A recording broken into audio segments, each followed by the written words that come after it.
शनिवार वाडा बघायला लयच गर्दी करते लोक. तरी पण पहिल्या बाजारावर पेशवे आहेत का दुसऱ्या बाजारावर पेशवा शुर नव्हता. नुसतं आज काय शनिवारवाड्याची शान असते. बरोबर आहे राव.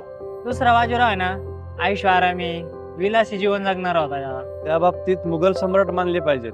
त्यांनी पण नाद केला पण साम्राज्य ढाळू दिलं नाही. साम्राज्य व्यवस्थित सांभाळून ठेवलं. रोशन अख्तर उर्फ मोहम्मद शहा रंगीला 1719 ते 1748 पर्यंत मुघलांचा सम्राट होता. धार्मिक आहे म्हणून त्याला गादीवर बसवलं जेणेकरून साम्राज्य चांगलं चालवेल.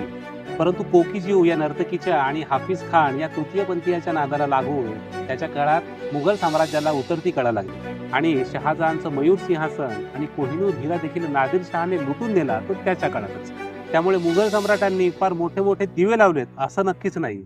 इतिहासाची तुम्हाला फार सखोल माहिती दिसते. कसं काय? स्पर्धा परीक्षेचा अभ्यास करणारा विद्यार्थी म्हटल्यावर इतिहासाची माहिती लागेलच.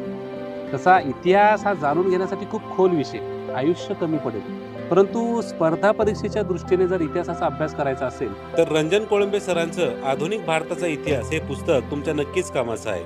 म्हणजे UPSC MPSC पासून अगदी सरळ सेवा भरतीपर्यंत परीक्षेमध्ये जेवढा इतिहास विचारला जातो तेवढा सर्व इतिहास तुमचा आधुनिक भारताचा इतिहास या पुस्तकामधून कव्हर होतो.